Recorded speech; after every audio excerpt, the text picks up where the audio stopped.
Assalamualaikum warahmatullahi wabarakatuh. Kami dari kelompok 6, saya Fadia Putri Eka Ratri dan teman-teman saya Rianisa Sayantisa Alfaradia, Dewi Arifah, dan Anissa Nuraini akan mempresentasikan hasil diskusi kelompok kami mengenai perencanaan pembelajaran sekolah inklusif. Berikut adalah video mengenai perencanaan pembelajaran inklusi dari kelompok kami. Yang pertama ada pengertian pendidikan inklusi. Jadi, pendidikan inklusi adalah sebuah layanan pendidikan bagi peserta didik yang memiliki kebutuhan pendidikan khusus di sekolah reguler SD, SMP, SMA, SMK yang tergolong luar biasa, baik dalam arti kelainan, lamban belajar, maupun kesulitan belajar lainnya. Pendidikan inklusi menyatukan semua siswa normal dan siswa berkebutuhan khusus, termasuk penyandang cacat, untuk bersama-sama belajar di sekolah reguler. Melalui pendidikan inklusi, siswa berkebutuhan khusus dididik bersama-sama dengan siswa reguler lainnya dan mereka dapat mengoptimalkan potensi yang dimilikinya. Selanjutnya ada tujuan pendidikan inklusi. Jadi, tujuan pendidikan inklusi yang pertama, memberikan kesempatan seluas-luasnya kepada semua anak untuk mendapatkan pendidikan sesuai dengan kebutuhannya. Yang kedua, membantu mempercepat program penuntasan wajib belajar pendidikan dasar 9 tahun yang bermutu.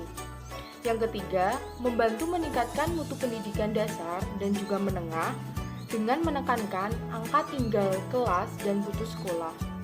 Yang keempat, menciptakan sistem pendidikan yang menghargai keberagaman.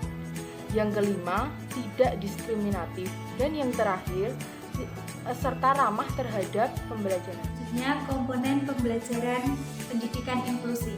Menurut Sumeto, komponen pembelajaran adalah bagian-bagian dari sistem proses pendidikan yang menentukan berhasil atau tidaknya proses pendidikan. Menurut Dr. Rohimat, pembelajaran merupakan suatu sistem yang terdiri atas beberapa komponen, yaitu yang pertama ada input.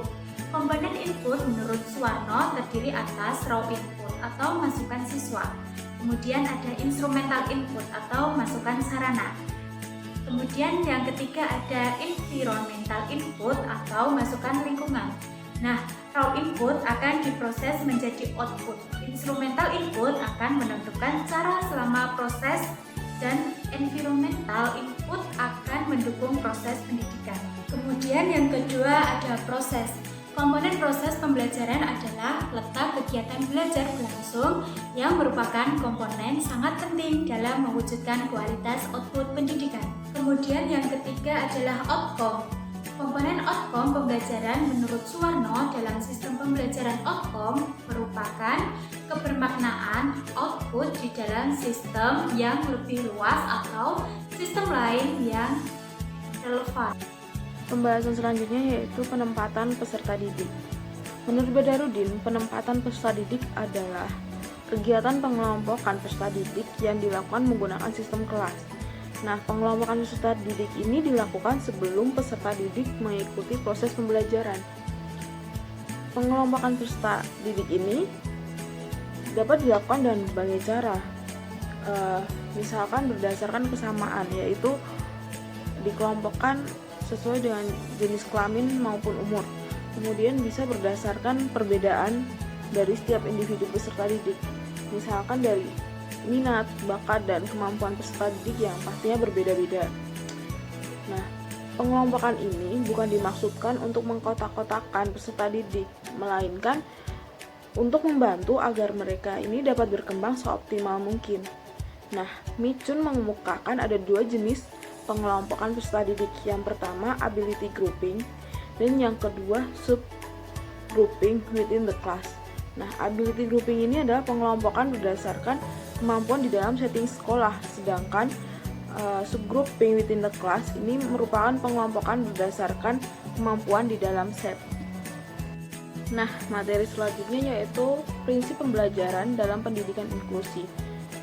Direktorat PLB dalam Taman Syah tahun 2007 halaman 191 memaparkan bahwa pembelajaran yang dilaksanakan dalam setting inklusi mengacu pada pembelajaran yang ramah, sehingga guru-guru yang mengajar hendaknya selain menerapkan prinsip-prinsip umum dalam pembelajaran juga mengimplementasikan prinsip-prinsip khusus sesuai dengan kebutuhan siswa masing-masing.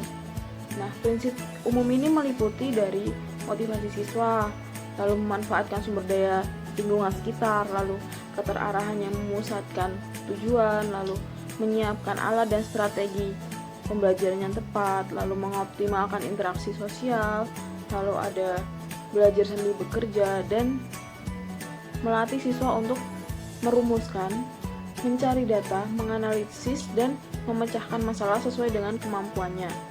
Nah, sedangkan prinsip khusus ini disesuaikan dengan kebutuhan masing-masing siswa yang memiliki kebutuhan khusus. Nah, untuk materi terakhir dari kelompok kami itu ada pelaksanaan pembelajaran dalam pendidikan inklusi.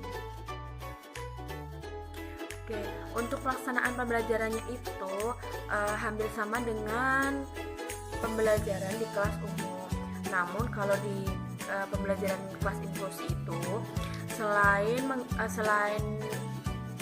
prinsip-prinsip umum juga diperlukan prinsip-prinsip khusus sesuai dengan kebutuhan kelainan peserta didik itu.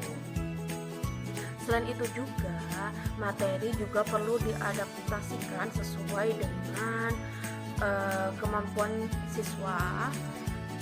Media juga harus disesuaikan dengan kebutuhan siswa tersebut. Nah, untuk kurikulumnya sendiri itu seharusnya kurikulum yang adaptif, kemudian untuk evaluasinya itu seharusnya evaluasi yang akomodatif, serta metode itu disesuaikan dengan kebutuhan dan keterbatasan siswa tersebut. Sekian video presentasi dari kelompok kami mengenai perencanaan pembelajaran sekolah inklusi. Kurang lebihnya mohon maaf. Wassalamualaikum warahmatullahi wabarakatuh.